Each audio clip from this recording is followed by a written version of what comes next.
ግድቡን እኛንን የሰራነው ትራምፕ ለኖቤል ሽልማት ተደረገ ቅጥፈት ኢትዮጵያውያን በብዙ ዋጋ ከፍለው የገነቡትን የደምና የአጥንት መስዋዕትነት የከፈሉበትን እልፎች በሴራ የተበሉለትን ምስኪን እናት ከመቀነቷ ቀንሳ ከጓዳዋ አጉድላ ያዋጣችለትን ከግብጽ እስከ ሱዳንና አሜሪካ በተጠላለፈ ሴራ ውስጥ ተፈትኖ ያለፈውን አልፎም ሊመረግ ጥቂት የቀረውን በኢትዮጵያውያን ተጀምሮ በኢትዮጵያውያን የቁርጥ ቀን ልጆች ፍጻሜውን ሊያገኝ ከዳር የደረሰውን በአፍሪካም ሆነ በዓለም አቀፍ ደረጃ ግዙፍ የሆነውን የህዳሴ ግድብ እንደቀልድ እንደዋዛ እኔ ነኝ ግድቡ ፍጻሜውን እንዲያገኝ ያደረኩት አሜሪካ ነች የገነባችው ሲሉ እኚህ ቀልድ የማያልቅባቸው አወዛጋቢ ሽማግሌ የአሜሪካው ፕሬዚዳንት ዶናልድ ትራምፕ ተናገሩ።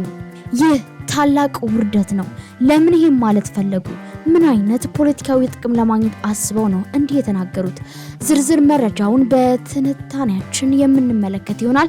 ውድ የተከበራችሁና የተወደዳችሁ የሁሉ ዴይሊ ቤተሰቦች እስከ ፕሮግራማችን ፍጻሜ አብራችሁን ቆዩያል። በቅድሚያ ለቻናላችን አዲስ ከሆናችሁ እንደዚህ አይነት አዳዲስ ወቅታዊ ትኩስ መረጃዎች እንዲደርሶት ቻናላችንን ሰብስክራይብ፣ ቪዲዮውን ላይክ ማድረግ ቤተሰቡን ይወዳጁያል። ወደ መረጃው እናሸጋግራችሁ። በታሪክ ቅብብሎች በዜጎቿ ጥረትና ትብብር እዚህ የደረሰው በአፍሪካ ብሎም በዓለም እጅግ ግዙፍ ከሆኑ ፕሮጀክቶች መካከል የሚመደበው የህዳሴ ግድብ እዚህ ደረጃ ከመድረሱ በፊት በርካታ መሰናክሎችን አልፈዋል። ከመሰናክሎቹ መካከል ደግሞ ዋነኞቹ አሜሪካና ግብጽ ነበሩ። በተለይ ደግሞ አሜሪካ ከግብጽ በምታገኘው ፖለቲካዊ ጥቅም አንጻር ለክታ ለ120 ሚሊዮን ኢትዮጵያውያን የህልውና መሰረት ሊሆን ከጫፍ በደረሰው ምስኪን እናቶችና ህጻናትን ከኩራዝ ብርሃን አውጥቶ ብርሃን ሊሆናቸው ጥቂት በቀረው የህዳሴ ግድብ ላይ ፈርዳው ይመታ እስከማለት ደርሳም ነበር። ታዲያም ዛሬ ሁሉም አስቸጋሪ ሁኔታዎች አልፎ ሊመረቅ ከጫፍ ሲደርስ ቀል የማያልቅባቸው ዶናልድ ትራምፕ አደገኛና አስቂኝ ንግግር አድርገዋል። የአሜሪካው ፕሬዚዳንት ዶናልድ ትራምፕ በኢትዮጵያውያን ገንዘብ የተገነባውን የህዳሴውን ግድብ በአሜሪካ በሞኝነት የገንዘብ ድጋፍ የተደረገለት ግዙፍ የኢትዮጵያ ግድብ ሲሉ ገለጹት። ፕሬዚዳንቱ ትሩ ሶሻል በተሰኘው ማህበራዊ ሚዲያ ገጻቸው ላይ በለቀቁት ጽሁፍ አሜሪካ በሞኝነት የረዳችው የኢትዮጵያ ግድብ ወደ አባይ ወንዝ የሚፈሰውን ውሃ በእጅጉ ይቀንሳል ሲሉ ጽፈዋል። የውጭ ጉዳይ ሚኒስቴር ማርኮ ሩቢዮ ጋር በመሆን በዲሞክራቲክ ሪፐብሊክ ኮንጎና በሩዋንዳ ሪፐብሊክ መካከል ባለው ጦርነት ላይ አስደናቂ የሆነ ስምምነት ማዘጋጀቴን ሪፖርት በማድረጌ በጣም ደስተኛ ነኝ። ይህ ጦርነት ከብዙዎቹ ጦርነቶች በበለጠ በከፋ የደም መፋሰስና ሞት የሚታወቅ ሲሆን ለ10 ዓመታት የቆየ ነው ካሉ በኋላ የሩዋንዳና የኮንጎ ተወካዮች ሰነዶቹን ለመፈረም ሰኞ ዕለት ዋሽንግተን እንደሚገቡም ገልጸዋል። ይህ ለአፍሪካ ታላቅ ቀን ሲሆን በእውነት ለመነጋገር ለመላው ዓለምም ታላቅ ቀን ነው ሲሉም አክለዋል። ለዚህ የኖቤል የሰላም ሽልማት አላገኝም። በህንድና በፓኪስታን መካከል ያለውን ጦርነት በማስቆሜ የኖቤል የሰላም ሽልማት አላገኝም።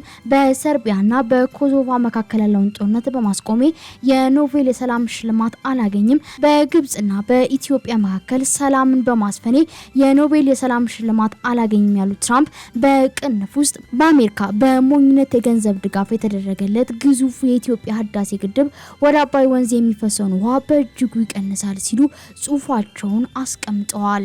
የሩሲያ ዩክሬንና የእስራኤል ኢራን ጉዳዮችን ጨምሮ ውጤታቸው ምን ይሁን ምንም ባደርግ የኖቤል የሰላም ሽልማት አላገኝም። ነገር ግን ህዝቡ ያውቃል ለኔ ዋናው ነገር ያ ብቻ ነው። አመጣውት ለሚሉት ሰላም የሚገባውን ክብር እንዳላገኙ ተናግረዋል። ከዚህ ቀደም በነበራቸው የፕሬዝዳንትነት ስልጣን ዘመን ግብጽ ግድቡን የታላቁ ህዳሴ ግድብን ልታፈነዳው ትችላለች፣ ግብጽ ግድቡን ታፈነዳዋለች።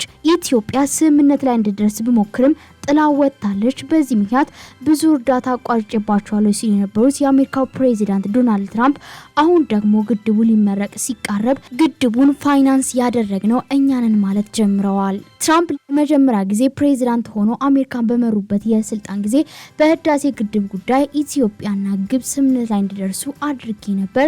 ኢትዮጵያ ግን ስምምነቱን ጥላው ወጣለች። ያን ግን ማድረግ አልነበረባቸውም። ትልቅ ስህተት ነው የሰሩት። በዚህም ብዙ እርዳታ አቋርጬባቸዋለሁ። ለስምምነቱ ተገዢ እስካልሆኑ ድረስ ያን ገንዘብ መቼም አያገኙትም ብለው ነበር። ውሃ ወደ ናይል ወንዝ እንዳይፈስ የሚቆም ግድብ ገነቡ። ግብጽ በዚህ ብትበሳጭ መኮንን የለባትም። ስምምነቱን አፍርሰዋል ኢትዮጵያውያን። ግብጽ በዚህ ሁኔታ መኖር አትችልም። ልታፈነዳው ግብጽ ትችላለች። ግብጽ ግድቡን ታፈነዳዋለች የሚል ንግግርም ተናግረው ነበር። እኚሁ ራሳቸው ፕሬዚዳንት አሁን ደግሞ ግድቡን ፋይናንስ አድርገናል የሚል ነገር ይዘው መጥተዋል። ፕሬዚዳንቱ ትላንትና ሌሊት በትሩዝ የማህበራዊ ትስስር ገጻቸው ላይ አንድ ጽሁፍ አጋርተው ነበር። አጠቃላይ ጽሁፉ በተለያዩ ሀገራት ሰላም ለማስፈን ስለሰራቸው ስራዎች የሚያትትና ለሰራቸው ስራዎች ግን የኖቤል የሰላም ተሸላሚ መሆን እንዳልቻሉ በግልጽ የሚያማርር ነው። በዚህ ጽሁፋቸው በግብጽና በኢትዮጵያ መካከል ሰላም እንዲጸና አድርጊያለሁ፣ ግን የኖቤል የሰላም ሽልማት አልተሰጠኝም ብለዋል። የግብጽና ኢትዮጵያን ጉዳይ ያነሱትም በቀጥታ ከታላቁ ህዳሴ ግድብ ጋር በተያያዘ ሲሆን ትራምፕ ኢትዮጵያ የገነባች ያለችው ግዙፍ ግድብ በጅልነት በአሜሪካ ፋይናንስ የተደረገ ነው፣ ይሄው ግድብ ወደ ናይል የሚፈሰው ውሃ በከፍተኛ ደረጃ እንዲቀንስ የሚያደርግ ነው ብለዋል። አወዛጋቢ ፕሬዚዳንት በተለያየ ጊዜ ምንም ማስረጃ የሌላቸውና ተጨባጭ ያልሆኑ መረጃዎችን በማቅረብ ይታወቃሉ። ታላቁ የኢትዮጵያ ህዳሴ ግድብ ከመነሻ ጀምሮ ሙሉ በሙሉ በሚባል ደረጃ በኢትዮጵያውያን ላብና ሀብት የደም ዋጋ ተከፍሎበት ጭምር በህዝብ መዋጮ በመንግስት በሚመደብ በጀት የተገነባ እንደሆነ የዓለም ህዝብ የሚያውቀው ነገር ነው። ይልቁንም ግብጽ ግድቡን ለማስቆም በኢትዮጵያ ሰላም እንዳይኖር በምትሸርበው ሴራና ሐሰተኛ ወንጀል እንዲሁም በገንዘብ ጭምር የአሜሪካን ባለስልጣናትን በመደለል ኢትዮጵያ ላይ ጫና እንዲፈጥሩ ስታደርግ ቆይታለች። ለዚህም ዋና ማሳያ ከወራት በፊት የ11 ዓመት እስር የተፈረደባቸው የዶናልድ ትራምፕ ሀገር ሰው ሴናተር ቦብ ሜንዴዝ ናቸው። ሰውየው ኢትዮጵያ ላይ ጫና እንዲደረግ ከግብጽ ጉቦ ሲበሉ የግብጽን ጥቅም ለማስከበር ከግብጽ ብዙ ብር ሲቀበሉ እንደነበር ተረጋግጦና በሌሎችም የሙስና ወንጀሎች የ11 ዓመት እስር በሀገራቸው ፍርድ ቤት ተፈርዶባቸው ነበር። ሜኔንዴዝ የአሜሪካ ህግ አውጪ ምክር ቤት ውስጥ እየሰሩ በፈረንጆቹ 2020 ላይ በታላቁ የኢትዮጵያ ህዳሴ ግድብ ግንባታ የሶስትዮሽ ድርድር ኢትዮጵያ፣ ግብጽ፣ ሱዳን ላይ በንቃት እንዲሳተፉ የተደረጉ ሰው ናቸው። በወቅቱም ኢትዮጵያ ላይ ከፍተኛ ጫና ሲያሳድሩ ነበር። ይህን ያደረጉትም ከግብጽ ባለስልጣናት ከፍተኛ መጠን ያለው ገንዘብ ጉቦ ከተቀበሉ በኋላ ነው። የሶስትዮሽ ድርድሩ ወደ አሜሪካ ዋሽንግተን እንዲሄድ ያደረጉት ደግሞ በወቅቱ በመጀመሪያው የፕሬዝዳንት ስልጣን ዘመናቸው ላይ የነበሩት ዶናልድ ትራምፕ ናቸው። በዋሽንግተን በተደረገው ተከታታይ የሶስትዮሽ ድርድር ላይ ኢትዮጵያ በጫና ወደ ስምምነት እንድትመጣ ግፊት ሲደረግ እንደነበርና ኢትዮጵያ ስምምነቱን አልፈርምም በሚል አቋም መጽናቷም የሚታወቅ ነው። የታላቁ የኢትዮጵያ ህዳሴ ግድብ በመስከረም ወር ይመረቃል ተብሎ ይጠበቃል። ባለፉት 9 ወራት ከታላቁ የኢትዮጵያ ህዳሴ ግድብ 6800 ሜጋዋት 6.8 ጊጋዋት ሰዓት ኤሌክትሪክ ኃይል መገኘቱን የውሃና ኢነርጂ ሚኒስቴር አስታውቋል። የውሃና ኢነርጂ ሚኒስቴር እንደተናገሩት ህዳሴው ግድብ በአሁኑ ወቅት የመጨረሻው ምዕራፍ ላይ በመድረስ ብዙ ውሃ መያዝ ችሏል። እንደ ሚኒስቴሩ ገለጻ የግድቡ ተርባይኖች ስራ ከጀመሩበት ቀን አንስቶ ኤሌክትሪክ ኃይል እያመነጩ ነው። አሁን ላይ 5 ተርባይኖች እያንዳንዳቸው 400 ሜጋዋት ኤሌክትሪክ ኃይል በማመንጨት ላይ መሆናቸውንም ተናግረዋል። በግንባታ ላይ ያሉት ተርባይኖች ሲጠናቀቁ ደግሞ የበለጠ ኃይል ያመነጫሉ ብለዋል። ግድቡ ሲጠናቀቅም 11 ተርባይኖች ይኖሩታል። ባሳለፍነው ዓመት ተመሳሳይ ወቅት ታላቁ የኢትዮጵያ ህዳሴ ግድብ በ2 ተርባይኖች ከ2700 ጊጋዋት ሰዓት በላይ ኃይል ማመንጨቱም ይታወቃል።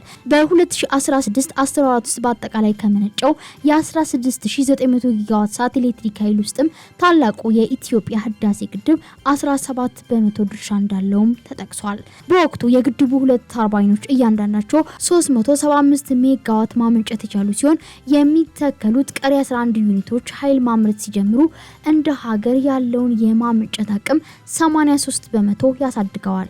የግድቡ ፕሮጀክት ሙሉ ለሙሉ ሲጠናቀቅ 5150 ሜጋዋት የማመንጨት አቅም የሚኖረው ሲሆን አመታዊ የኃይል ምርቱም 15760 ጊጋዋት በሰዓት ይሆናል። ገና ግንባታው ሙሉ ለሙሉ ተገንብቶ ሳይጠናቀቅ ብሔራዊ ኩራታችን የሆነው ታላቁ ህዳሴ ግድባችን ለሀገራችን በብዙ ዘርፍ ትልልቅ በረከቶችን እያስገኘ የኢትዮጵያን ጠላቶች ማሳፈሩን አሁንም እንደቀጠለ ይገኛል። ግድቡ ከሞላ ጎደል ተጠናቆ አባይ ግድብ ነፍስ ዘርቷል።